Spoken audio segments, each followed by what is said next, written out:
Hey guys, welcome back to Budget with a July Dreamer. My name is Miranda. I am excited to share this video where I show you how to use my zero budget tracker. This is a tracker that I created at the beginning of the year and have been using it over the last 3 months. So I'm excited to show you how you can use it and where you can purchase it. I have an Etsy shop if you're interested. I'll keep the link down below. So in this video I will focus on just how you can use my tracker. You can adapt this tracker. It's an Excel template, so it's adaptable. You can even copy the whole sheet to the next, as I have done for my personal trackers, where I have copied my entire sheet into 12 spaces, so it's about 12 months worth. And like I said, I've been using this tracker since January, so I am excited to share with you how you can use this tracker as part of your budgeting. So like I mentioned, I use a zero budget approach, and this is what my tracker will show you, which I will be showing on the screen in a minute. So with zero budget, it's basically where your income is allocated to items or expenses, and at the end of it your tracker will be zero. In my case, it will show 100% utilization of your income. Now, zero budget is not about using all of your money, but rather allocating it to things that you need to pay for, and this includes savings and investing as well, which is something that I personally do. So I have 6 sections in this budget tracker, and I'll be looking down on my laptop as I walk you through how to use this tracker and how you can change up the numbers as well. And I'll walk you through each and every single one of these 6 sections so you can see what it looks like, how you can utilize it, and that jazz. So let's get right into it. I will be looking down, like I said, onto my laptop, so I apologize if my head is looking down all the time, but I will be trying to remember to look up. So let's get right into it. So as I mentioned, my tracker has got 6 sections. I have the income section. So this section has whatever sources of income that you have. So it could be your day job, so your salary, passive income. For example, I make money from my blog, so that is my passive income. Carryover money, so I personally have carryover money. So whatever money I don't use, even though it is allocated to something, does not mean I use it. So sometimes I allocate it to fund money, but I actually don't use all of that fund money. So whatever is left, I then allocate it to the next month. So I make sure to track that as well. Then I have other, because some get several paychecks throughout the month. Others have got more than one way, one stream of income. So this is why it is important for you to have various sections where you can track. There are formulas in this tracker, so you need to be careful when you start adding in more sections within the tracker. So I'll start off the first section, which is income. So for salary, for example, I have got 2 important columns in here. So one is your expected income. So most of us have fixed incomes that we receive from our employers. For passive income, it can be a little bit difficult, but you can play around based on the numbers that you have seen in that month so far, or based on previous month's experience. Again, this might change, so this is why it's it's expected, not actual. Then you have your actual column, where when you actually get paid, you can then put in the amount. So sometimes it works to lower what your expected is, so that when you actually do get it and the actual is more, it is better. So I have the expected column, and I have the actual column, and as well as the percentage of that income. So for your salary, for example, you earned 2,500. This is what you thought you were going to get for that month, and you actually got 3,000 pounds. So that, for the type of estimations that I've made in this budget, it adds up to 58% of your total income for that month. Then passive income, for example, say you were expecting 1,000 and then 1,000 pounds, and you actually made 1,200. So that will actually make up 23% of your total income. Carryover money is the same. You thought you were going to only have 400 pounds left over to bring over to the next month, and you actually brought in 150.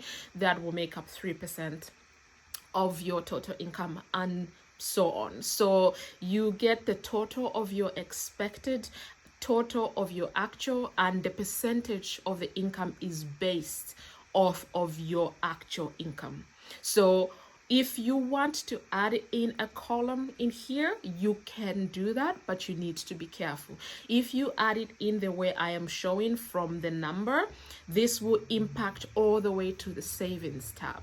So if you want to add in a column in here, I advise you to only do it this way as I'm showing on the screen. So you only add, you insert, rows via that section, not the whole row, because that will just mess up the whole tracker. So be careful when you are adding in rows or even columns as well. So you need to be careful. So you can definitely just click add in and it will definitely add that in. But because I also have another formula which I will show you, this changes the total percentage of your income, so where it sits. So before it was sitting at 6E, now it's 7E. So you need to make sure that you change it everywhere else as well. But I also have built in it that, automatically actually, that, it does remember to change that, but just be careful if your numbers especially don't start adding up. Just make sure the formulas have not been affected by you inserting rows or columns. So I will just obviously go back and then I'll move over to the next section, which is fixed expenses. So we all have fixed expenses. So it could be your mortgage or it could be your rent. There's council tax, food is a fixed expense. So your insurance for your home is a fixed expense.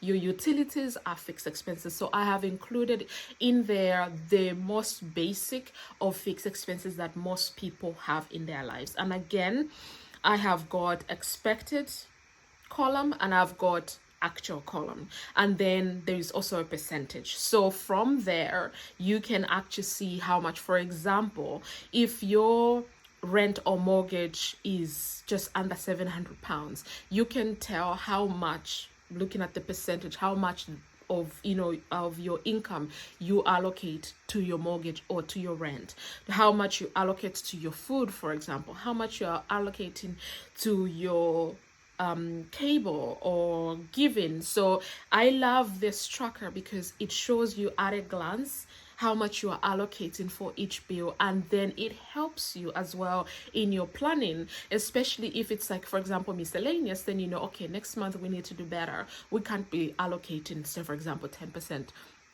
of your budget to miscellaneous. This is just an example. So this is what I've got in the fixed expenses column, and again the formulas in here are also tied to the salary box. So make sure if you are going to insert any rows in this section that you check the formulas have not been skewed. Just make sure you check that, and I've got in here the formulas that I've used so you can replicate them quite easily. From the fixed expenses, you scroll up and you go to the debt section. So the debt expenses, so this could be like your loan, your credit card, your car finance. I have included the car insurance in here as well, and fuel, your road tax, all of this. It may not essentially be debt, but I like tracking it all in one place. But if these are fixed expenses for you, you can move them up and just put them as part of fixed expenses. Just make sure that the formulas don't get skewed, or if they do, you can edit them very easily.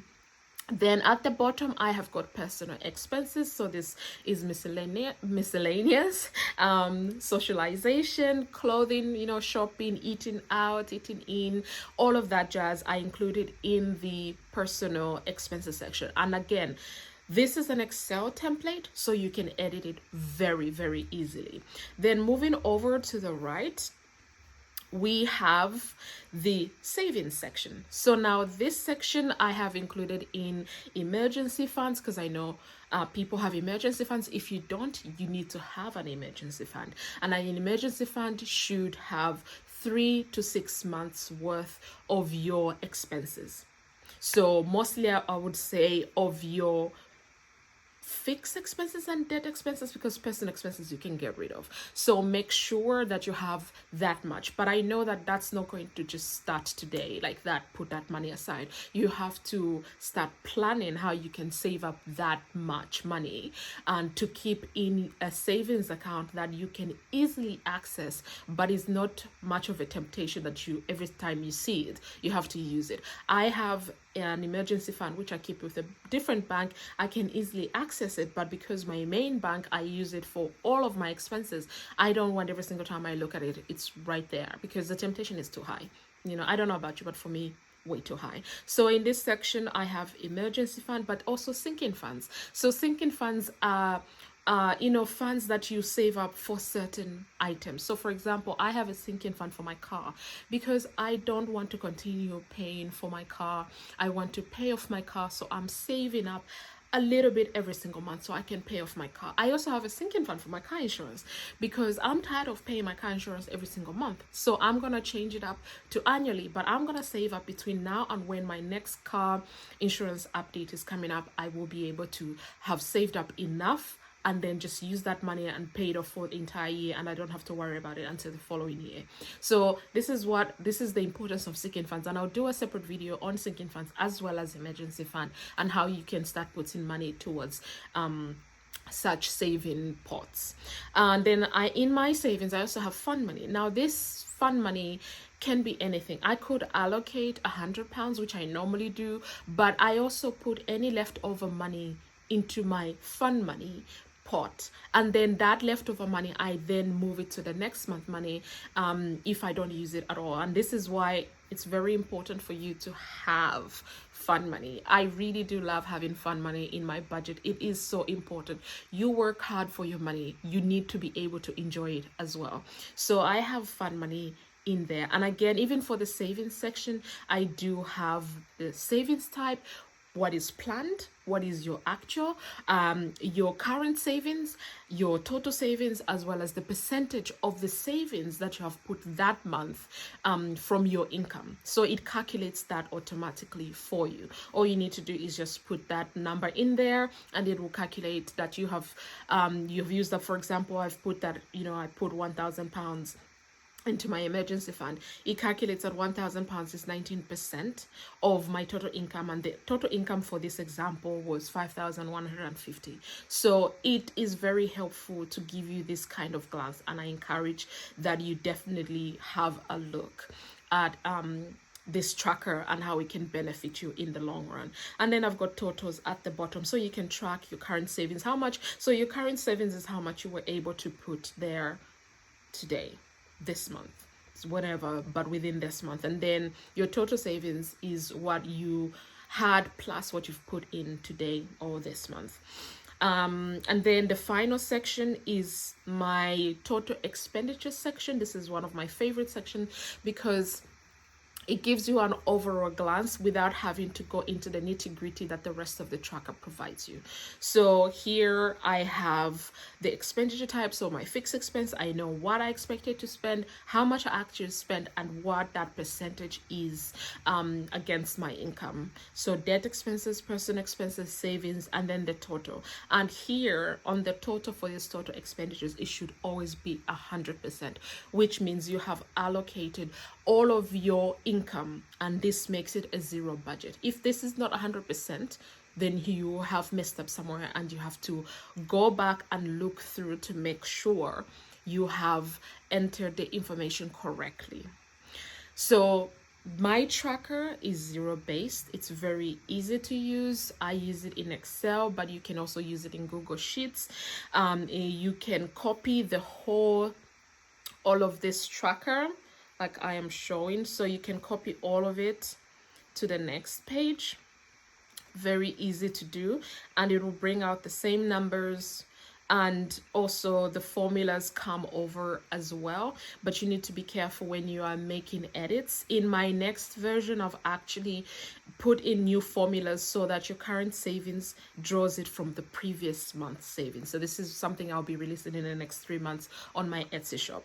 But yeah, so this is what my zero budget tracker that I prepared looks like. I hope you will find this budget tracker useful, because I put my love into this tracker, and you will find it very, very useful regardless of your income. So if you just have one income source, you can block out the other ones or remove them if you want to, but just know that that will then cascade down. If you add any new rows or columns in here, make sure that the formula is still correct, and that will then make sure that you also follow the zero budget, because it will be 100% in the sixth box, which is total expenditures box. So I hope you enjoyed this video.